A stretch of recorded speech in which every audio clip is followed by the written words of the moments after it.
serio?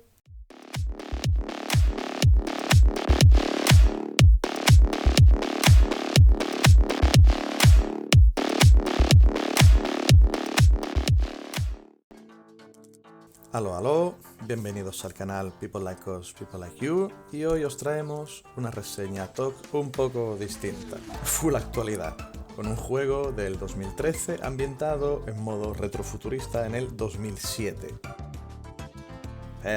Dame un minutito, yo os lo explico. Acababa de dejar un juego al que le había dedicado muchas horas y no sabía qué hacer con mi vida, así que repasé mis distintas cuentas y me topé con el Far Cry 3 Blood Dragon y dije, why not? Llevo tiempo pensando en cómo se usa la nostalgia en juegos, cómics, películas, series y demás. Y este título me venía al pelo para revolcarme en mi aburrimiento y disfrutar con ustedes de la nostalgia. Resumen, trama y género. El Blood Dragon es un shooter en primera persona que explota todos los clichés habidos y por haber del cine de la década de los 80.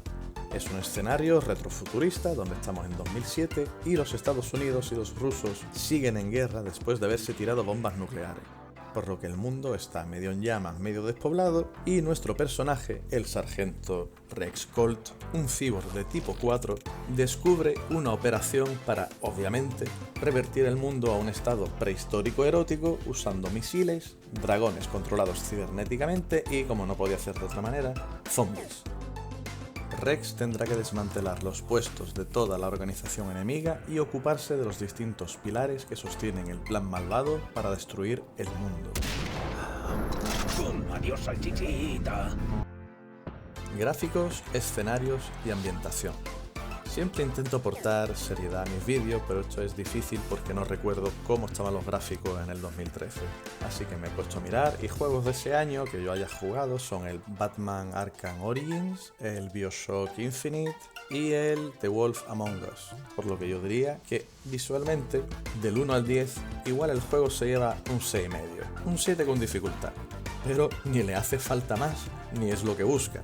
Además, lo disimula bastante bien con el filtro rojo y el efecto de ordenador de los años 80. ¡Bien hecho! Luego estamos hablando de una isla que tiene 12 tipos de criaturas, 4 tipos de enemigos, hierba y piedras. Es lo que es, no hay más.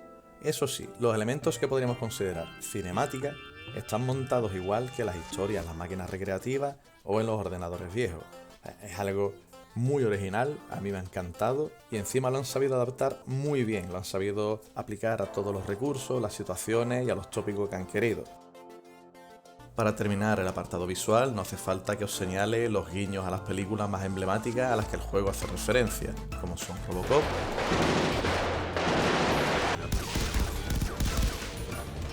Terminator, Depredador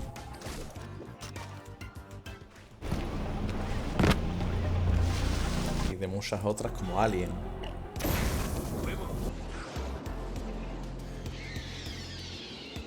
Y con respecto a la ambientación, aquí viene el dolor a la patata, ya que el sobresaliente viene en la música y los detalles. Quien tenga un mal día, esté preocupado o no quiera comerse la cabeza, puede ponerse a jugar en modo abstraído.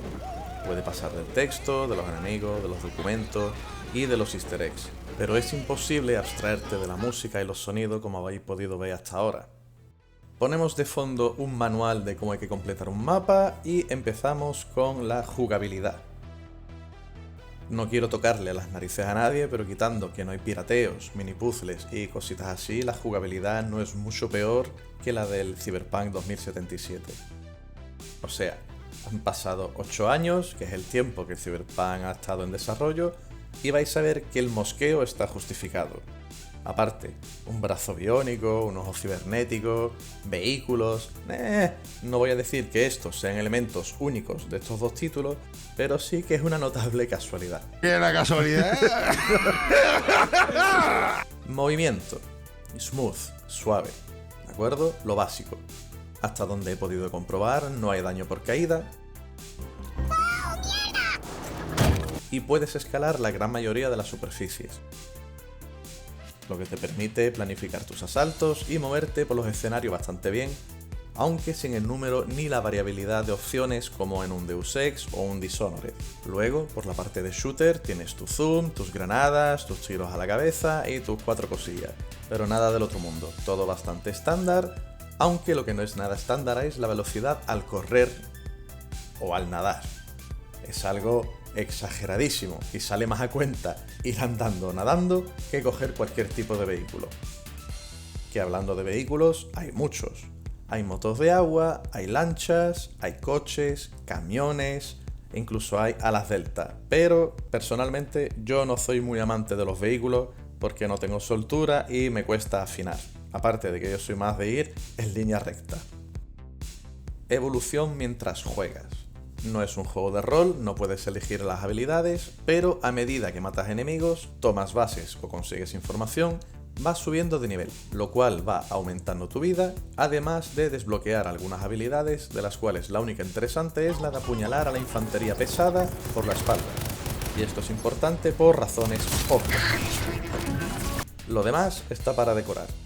De forma secundaria, también consigues dinero que puedes utilizar para mejorar tus armas, algo muy necesario ya que al principio del juego notas bastante la falta de daño. Y si nos centramos en la estrategia, la gestión de recursos es lo que marca el ritmo del juego. Tu vida que aumenta poco a poco, tus armas que van mejorando lentamente y el número limitado de botiquines. Es un planteamiento sencillo que funciona, yo he muerto bastantes veces sin llegar a frustrarme, pero que con una recogida metódica y mucho cuidadito, esta gestión deja de limitarte rápidamente mientras juegas. Con respecto a las mecánicas, el Blood Dragon te da la libertad de elegir. Tienes 4 huecos para armas, además de granadas o cóctel molotov.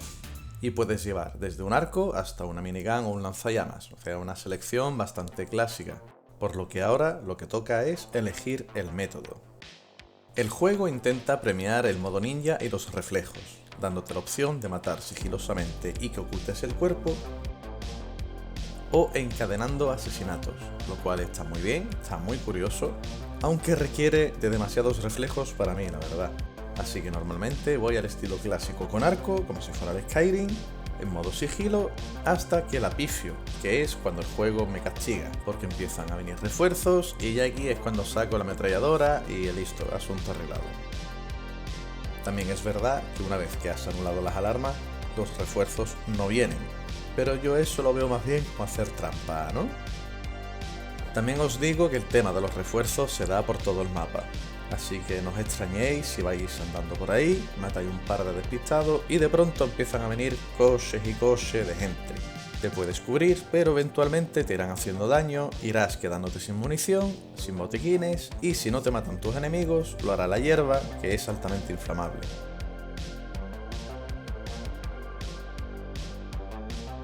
Por lo que respecta a los enemigos, lo que dijimos antes, 4 tipos: soldados cuerpo a cuerpo, infantería ligera, infantería pesada y francotiradores, siendo el de la armadura pesada el que más trabajo da, porque ni tiros en la cabeza, ni al pecho, ni leches.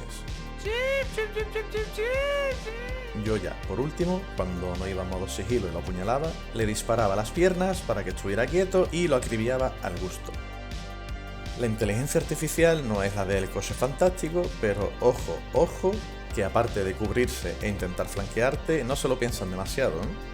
Cuando descubren un cadáver, empiezan a buscar y a registrar la zona, y una vez que están en estado de alarma, su tiempo de reacción para detectarte es menor, pero tampoco tanto.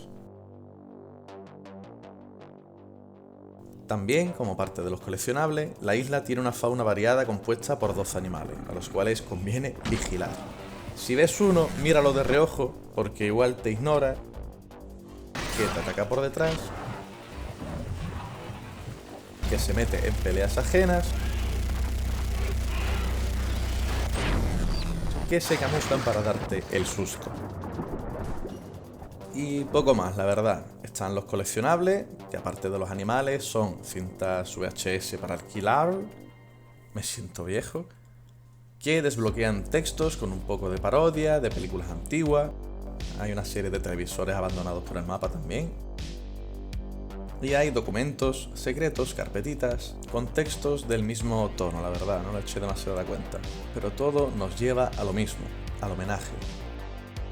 Conclusión.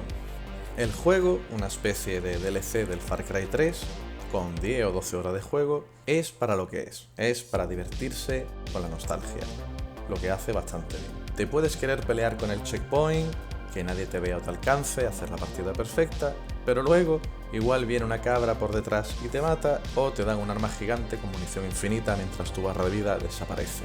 Yo lo he disfrutado de su banda sonora, de sus easter eggs, los guiños de los programadores y de su ambientación. Lo han dado gratis varias veces y el Far Cry 6 está a punto de estrenarse, así que lo mismo se repite la cosa. Y si no, tampoco creo yo que vaya a estar muy caro. Así que ya sabéis, a revolcarse en la nostalgia ochentera y a pasar un buen rato. Muchas gracias por haber llegado hasta aquí. Si te ha gustado, no te olvides de darle a like. Si no te ha gustado, quieres saludar o decirme algo, usa los comentarios.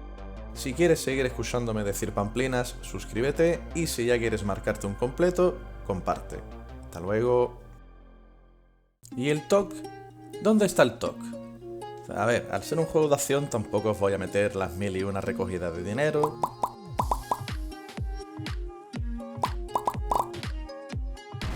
Los intentos de ir campo otra vez en coche.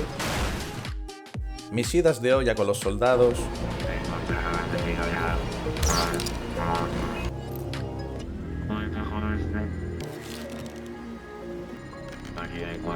Roger, Roger.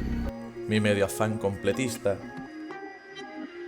O mis intentos de averiguar de dónde narices vienen estas luces. ¿Hay una feria medieval o qué? Insisto, el juego es para divertirse. Objetivo completado. Echadle un ojo. Hasta luego.